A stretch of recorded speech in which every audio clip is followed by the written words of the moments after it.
When your Toyota's remote start fails to activate, there are several common causes to check. Let's go through the most frequent issues systematically. First, ensure your vehicle is properly secured. All doors, the hood, and trunk must be completely closed and the vehicle must be locked. This is a fundamental safety requirement. The parking brake must be engaged, and if you have an automatic transmission, it must be in park position.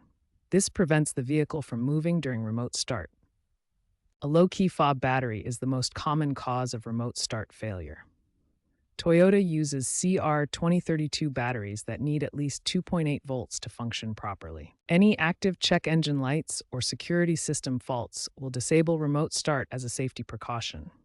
These must be resolved first. Electronic interference from Wi-Fi routers, cell towers, or 5G signals can disrupt the key fob signal. The typical range is 80 to 100 feet in optimal conditions. Finally, ensure your fuel level is above 1/4 tank. This safety feature prevents the engine from starting if fuel is too low. These are the most common reasons why Toyota Remote Start fails. Check each of these items systematically to identify and resolve the issue.